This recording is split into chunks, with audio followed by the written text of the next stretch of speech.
Hello students, Hindi शिक्षालय channel पर आप सभी का स्वागत है। मैं हूं संध्या विश्वकर्मा और मैं आप लोगों के लिए आज लाई हूं असाध्य वीणा कविता, जो कि अज्ञेय द्वारा लिखी गई है। ये आपके यूजीसी नेट के सिलेबस में लगी हुई है, इसलिए ये काफ़ी इम्पॉर्टेंट हो जाती है आप लोगों के लिए। तो आप लोग इस कविता को पूरा पढ़ें। यह एक लंबी कविता है, तो आप लोग बोर नहीं होंगे और इसे लाइन बाय लाइन देखेंगे, क्योंकि इससे सीक्वेंस वाले क्वेश्चन आते हैं कि कौन सी लाइन कब पूछी गई। तो चलिए देख लेते हैं बिना किसी देरी के। आ गए प्रियंवत केस कंबली गुफा गे, राजा ने आसन दिया कहा कृतकृत्य हुआ मैं तात पधारे आप। भरोसा है अब मुझको साध आज मेरे जीवन की पूरी होगी। लघु संकेत समझ राजा का गौड़ दौड़े, लाए असाध्य वीणा साधक के आगे रख उसको हट गए। सभी की उत्सुक आंखें एक बार वीणा को लख टिक गई प्रियंवत के चेहरे पर। यह वीणा उत्तराखंड के गिरि प्रांतर से घने वनों में जहाँ तपस्या करते हैं व्रतचारी, बहुत समय पहले आई थी। पूरा तो इतिहास न जान सके हम, किंतु सुना है वज्रकीर्ति ने मंत्रपूत से जिस अति प्राचीन किरीट तरसु इसे गढ़ा था। उसके कानों में हिम शिखर रहस्य कहा करते थे, अपने कंधों पर बादल सोते थे। उसकी करिसुंडों सी डालें हिम वर्षा से पूरे वन यूथों का कर लेती थी परित्राण। कोटर में भालू सोते थे, केहरी उसके वलकल से कंधे खुजलाने आते थे। और सुना है जड़ उसकी जहाँ पहुँची थी पाताल लोक, उसकी ग्रंथ प्रवण शीतलता से फणटिका नाग वासुकी सोता था। उसी किरीट तरु से वज्रकीर्ति ने सारा जीवन इसे गढ़ा। हठ साधना यही थी उस साधक की, वीणा पूरी हुई साथ साधना साथ ही जीवन लीला। राजा रुके सांस लंबी लेकर फिर बोले, मेरे हार गए सब जाने माने कलावंत, सबकी विद्या हो गई अकारत दर्पचूर। कोई ज्ञानी गुणी आज तक इसे न साध सका, अब यह असाध्य वीणा ही ख्यात हो गई। पर मेरा अब भी है विश्वास, कृक्ष तप वज्रकीर्ति का व्यर्थ नहीं था। वीणा बोलेगी अवश्य, पर तभी इसे जब सच्चा स्वर सिद्ध गोद में लेगा। तात प्रियंवद लो यह सम्मुख रही तुम्हारे वज्रकीर्ति की वीणा। मैं यह रानी भरी यह सभा, यह सब उदग्र पर युत्सुक जन मात्र प्रतीक्षमाण। केस कंबली गुफा गेह ने खोला कंबल, धरती पर चुपचाप बिछाया वीणा रख उस पर। पलक मूंद कर प्राण खींच करके प्रणाम, स्पर्श छुअन से छुए तार। बोला धीरे राजन, पर मैं तो कलावंत नहीं शिष्य साधक हूँ, जीवन के अनकहे सत्य का साक्षी वज्रकीर्ति। प्राचीन किरीट तरु अभिमंत्रित, ध्यान मात्र इनका तो गदगद विहल कर देने वाला है। चुप हो गया प्रियंवत, सभा भी मौन हो रही। वाद्य उठा साधक ने गोद रख लिया, धीरे धीरे झुक उस पर तारों पर मस्तक टेक दिया। सभा चकित थी, अरे प्रियंवत क्या सोता है। केस कंबली अथवा होकर पराभूत झुक गया वाद्य पर। वीणा सचमुच क्या है असाध्य। पर उस स्पंदित सन्नाटे में मौन प्रियंवत साध रहा था, वीणा नहीं स्वयं को अपने को शोध रहा था। सघन निबिड़ में वह अपने को सौंप रहा था उस किरीटी तरु को।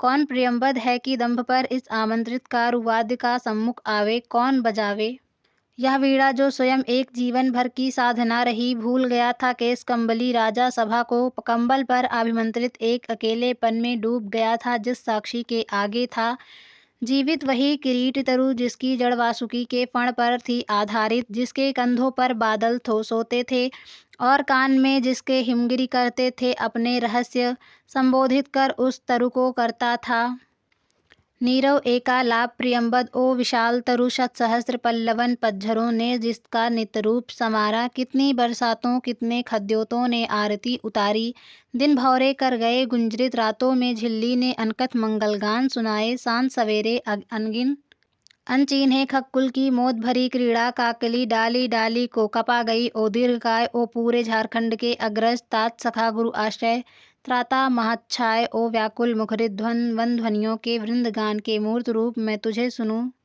देखूं ध्याऊं अनिमेष स्तबत संयत संयुक्त निर्वाक, कहाँ साहस पाऊं छू सकूं तुझे तेरी काया को। छेद बांध कर रची गई वीणा को किस स्पर्धा से हाथ करे आघात, छीनने को तारों से एक चोट में वह संचित संगीत जिसे रचना में स्वयं न जाने कितनों के स्पंदित प्राण रच गए। नहीं नहीं वीणा, यह मेरी गोद रखी है रहे, किंतु मैं ही तो तेरी गोद में बैठा मोद भरा बालक हूँ। ओ तरु तात संभाल मुझे, मेरी हर कलक पुलक में डूब जाए मैं सुनूं गुनूं विस्मय से भर आंकू, तेरे अनुभव का एक एक अंता स्वर, तेरे दोलन की लोरी पर झूमूं मैं तन्मय। गा तू तेरी लय पर मेरी सांसें भरे पूरे रीतें विश्रांति पाएं। गा तू यहाँ वीणा रखी है तेरा अंग अपंग, किंतु अंगी तू अक्षत आत्मभरित रसविद। तू गा मेरे अंधियारे अंतस में आलोक जगा, स्मृति का श्रुति का तू गा तू गा तू गा। हाँ मुझे स्मरण है, बदली कौन पत्तियों पर वर्षा बूंदों की पटपट, घनी रात में महुए का चुपचाप टपकना, चौके खग सावक की चिहुक शिलाओं को दुलारते वन झरने में के द्रुत जहरीले जल का काल नीलाद कुहरे में छनकर आती, पर्वती गांव के उत्सुक ढोलक की थाप, गडरिये की अनमनी बांसुरी, कटफोड़े का ठेका, फुलसुंघनी की आतुर फुरकन, ओष्ठ बूंद की ढरकन, इतनी कोमल तरल की झरते झरते मानो हर सिंगार का फूल बन गई। भरे शरद के ताल लहरियों की सरसर ध्वनि, कूंजों का क्रोयकार, कांध लंबी टिट्टिभ की पंख युक्त सायक सी हंस बालिका, चीड़ वनों में गंध अंध उन्माद पतंग की जहाँ तहाँ टकराहट, झिल्ली दादुर कोतकिल चातक की झंकार, पुकारों की यतिमें संस्कृत की साएं साएं। हाँ मुझे स्मरण है, दूर पहाड़ों से काले मेघों की बाढ़, हाथियों का मानो चिघाड़ रहा था युद्ध, घरघराहट, चढ़ती बाहियां की रेतीले कगार का गिरना, छपछड़ाप झंझा की फुफकार, तप्त पेड़ों का अररा कर टूट टूट कर गिरना, ओले की कर्री चपत, जमे पाले से तनी कटारी सी सूखी घासों की टूटन, ऐठी मिट्टी की स्निग्ध धाम में धीरे धीरे रिसना, हिम तुषार के फाहे धरती के घावों को सहलाते चुपचाप, घाटियों में भरती गिरती चट्टानों की गूंज, कांपती मंद्र गूंज अनगूंज सांझ खोई सी धीरे धीरे रव। मुझे स्मरण है, हरी तलहटी में छोटे पेड़ों की ओट ताल पर बंधे समय वन पशुओं की नानाविध आतुर तृप्त पुकारें, घर घर गर्जन, घुरघुर चीख, मूक हुक्का चिचियाहट, कमल कुमुद पत्रों पर चौर पैर द्रुत धावित, जल पंछी की चाप थाप, दादुर की चकित छलांगों की, पंथी के घोड़े की टाप, अधीर अचंचल धीर धाप, भैंसों की भारी खुरकी। मुझे स्मरण है उस क्षितिज से किरण की भोर की पहले जब तकती है ओस बूंद को, उस क्षण की सहसा चौंकी सी सिरहन, और दोपहरी में जब घास फूल अनदेखे खिल जाते हैं, मौमाखियाँ असंख्य झूमती करती हैं गुंजार, उस लंबे बिल में क्षण तद्रालस ठहराव, और सांझ को जब तारों की तरल कपकपी स्पर्शहीन झरती है, मानो नभ में तरल नयन ठिठकी निसंख्य संवत्सा युवती माताओं के आशीर्वाद, उस संधि निमिष की पुलकन लीयमान। मुझे स्मरण है, और चित्र प्रत्येक स्तब्ध विजड़ित करता है मुझको, सुनता हूँ मैं पर हर स्वर कंपन लेता है मुझको शोक वायु सा नाद भरा, मैं उड़ जाता हूँ। मुझे स्मरण है पर मैं मुझको भूल गया हूँ, सुनता हूँ मैं पर मुझ में परे शब्द में लीयमान। ही नहीं मैं कहीं नहीं, ओ रे तरु ओवन, ओ स्वर संभार, नाद में संस्कृति ओ जलस प्लावन। मुझे क्षमा कर भूल अकिंचनता को मेरी, मुझे ओट दे ढकले छाले ओ शरण्य।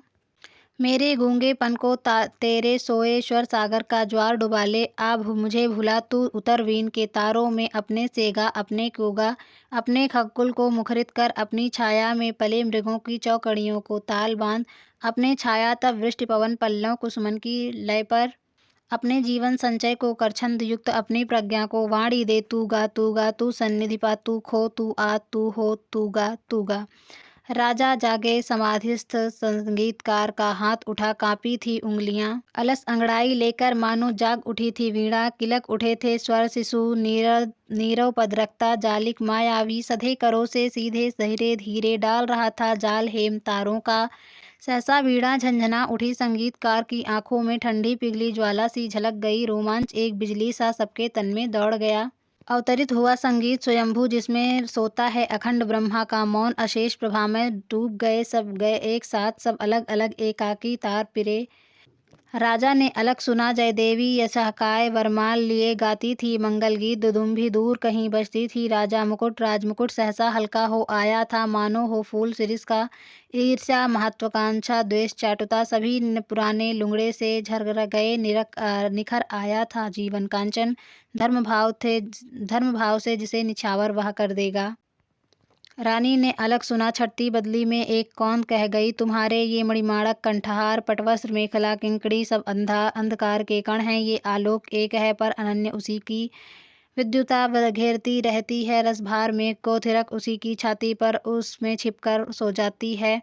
आश्वस्त सहज विश्वास भरी रानी उस एक प्यार को साधेगी। सबने भी अलग अलग संगीत सुना इसको, वह कृपा वाक्य था प्रभुओं का, उसको आतंक मुक्ति का आश्वासन, इसको वह भरी तिजोरी में सोने की खनक, उसे बटुली में बहुत दिनों के बाद अन्न की सौंधी खुदबुद, एक किसी एक को नई वधू की सहमी सी पायल ध्वनि, किसी दूसरे को शिशु की किलकारी, एक किसी को जाल फंसी मछली की तड़पन, एक अपर को चहक मुक्त नभ में उड़ती चिड़िया की, एक तीसरे को मंडी की ठेलम ठेल गाहकों की आस्पर्धा भरी बोलियां, चौथे को मंदिर की ताल युक्त घंटा ध्वनि और पांचवें लोहे पर सधे हथौड़े की समचोटें, और छठे को लंगर पर कसमसा रही नौका पर लहरों की अविराम थपक, बटिया पर चमरौंधे की दुरूंधी चाप सातवों के लिए, और आठवें को कुलिया की कटी मेड़ से बहते जल की छुलछुल, इसे नमक नट्टिन की एड़ी के घुंघरू की उस युद्ध का ढोल, इसे संझा गोधूली की लघु टुनटुन, उसके प्रलय का डमरुनाद, इस जीवन की पहली अंगड़ाई, उस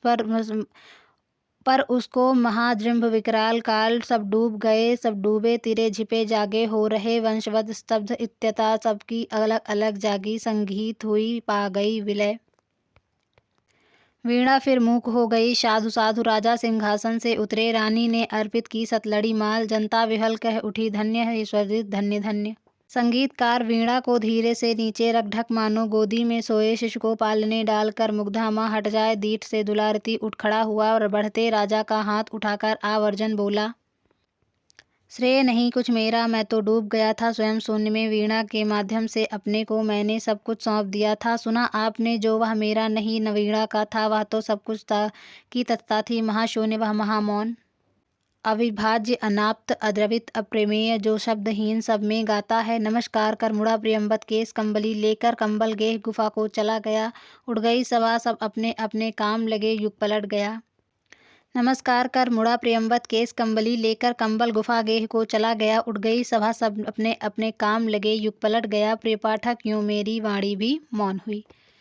तो कैसी लगी आपको असाध्य वीणा कविता? आई नो कि ये बहुत ही लंबी कविता है, आप लोग बीच में बोर हुए होंगे, लेकिन जिसने यहाँ तक देखा है उसके लिए ये काफ़ी इम्पॉर्टेंट है। आप लोग इसे ध्यानपूर्वक पढ़ेंगे तो जब एग्ज़ाम में इसके क्रोनोलॉजी यानी क्रमानुसार पंक्तियाँ लगाने वाले क्वेश्चन आएंगे तो आप लोग इसे कर लेंगे और आपके 2-4 नंबर कहीं नहीं गए हैं।